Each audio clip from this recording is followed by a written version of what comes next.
I'm Dr. Gauri Apte, and today we're going to talk about sleep training toddlers. For that, we have with us Vardhani Gore. Vardhani is a pediatric sleep consultant and also a mental health counselor. So, Vardhani, let's just get started. What would you say are the main features that make sleep training toddlers different than sleep training infants?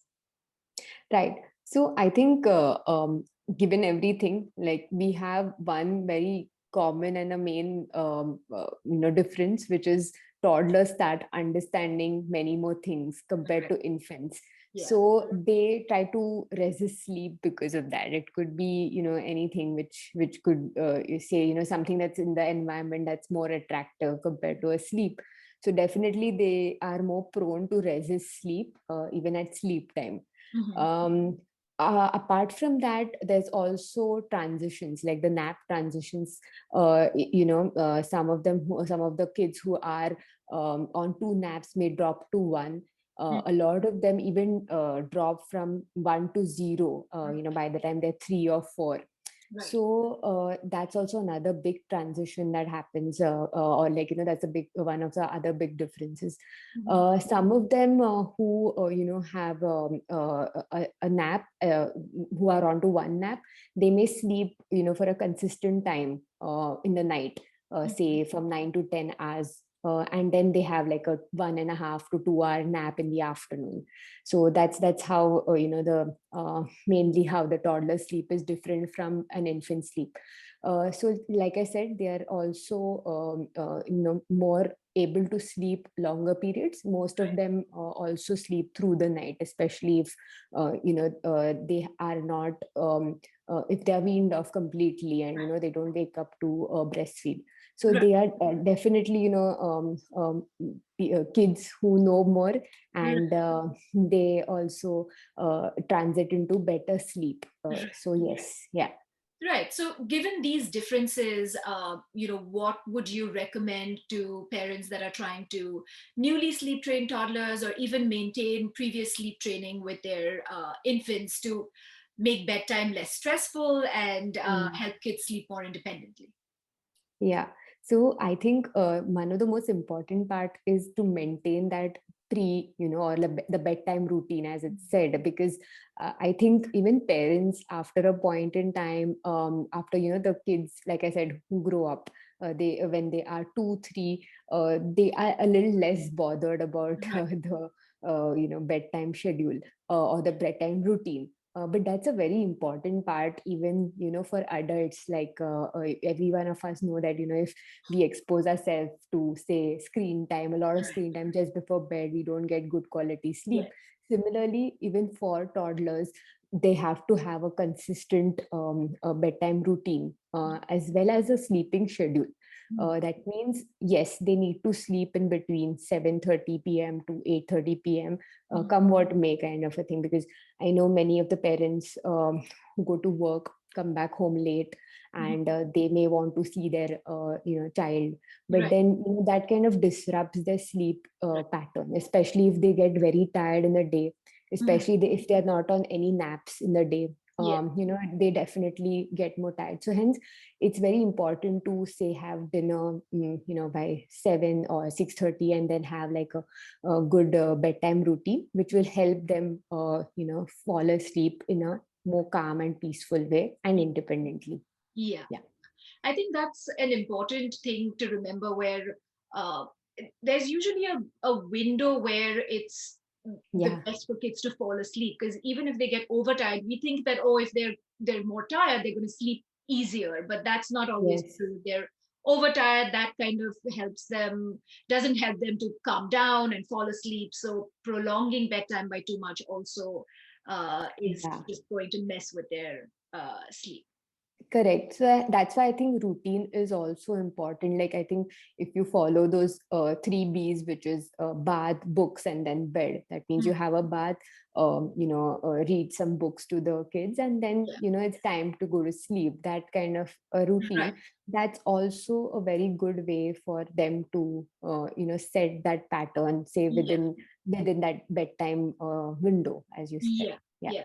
And like you mentioned, toddlers understand better. So when they have like a fixed routine, even in their minds, it's like, okay, now we're doing, whatever, bath, books, which means that bed's going to come next. So Yes, I think yes, that also will help with falling yeah, asleep independently, just going to bed, correct. for tantrums, hopefully. Yeah, yeah, and I think something what helps them is also like a reward chart. Hmm.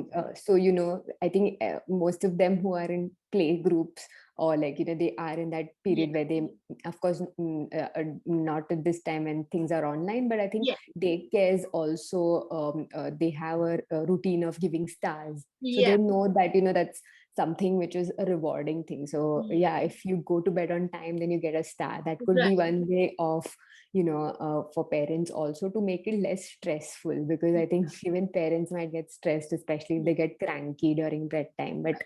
this can help them change the mood a bit, and make it a little more lighter. Yeah. Yeah. Yeah. Yeah, rewards is a tool that you didn't have with infants, but now you do with toddlers. Yeah. I think one more major transition that happens around toddlerhood is that babies transition from sleeping in a crib to either a toddler bed or a regular bed, which means that now they have the ability to get out of bed on their own. So, Yeah. what do you recommend, to make sure toddlers that are resisting sleep stay in bed at bedtime? I think the same system of rewarding them with a sticker, like Mm. whatever sticker, a star or anything of their favorite, which is like, okay, if you stay in bed, you get one of these stickers as a sign of, okay, Right. you've done a good job today. Yeah. So Yeah. that also, because they understand that it's Yeah. not like they don't. So Right. it's a good reinforcement for them that, Mm. okay, if I do this, I know I'm going to get this sticker. Yeah. I know I'm a good, kid who falls asleep by themselves in a big bed. Right. So, yes, it could be, for some, it could be a little scary, Mm. for some of them, because it's a big change. But I think placing the bed in the same room as the crib Mm. definitely helps, because it's the Right. same environment, Yeah. same, a place where they used to sleep earlier. If darkness also could be an issue, a Mm. small light up on the hallway could, Okay. maybe ease things out. Yeah. Right. Right. And just, as a follow-up to that, with early wake-ups, the same thing. Right now, if they have early wake-ups, they can get out of bed on their own. So how do Yes. you deal with early wake-ups when they are in a toddler bed or a regular bed? Right. There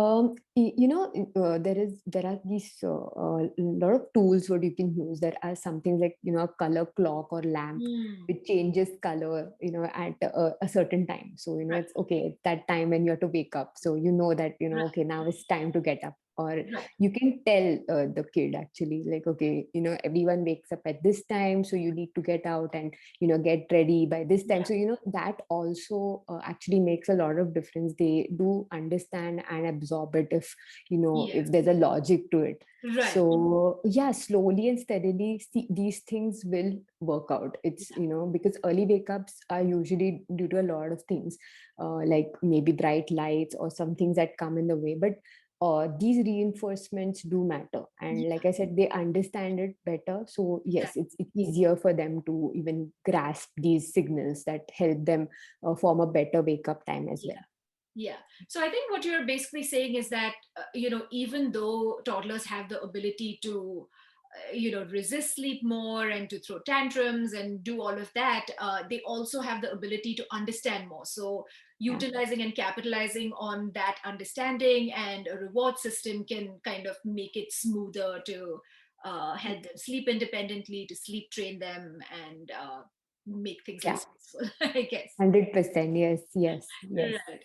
All right, Vardhani, that was definitely helpful. And, to all the parents, you can still sleep train your toddlers. You can also retrain your babies if, somehow Yes. something's gone wrong down the line. It's doable, just hang in there. And if you have any other questions, you can leave them in the comment section below. You can also email us at info@fertilihealth.com. And thank you for watching.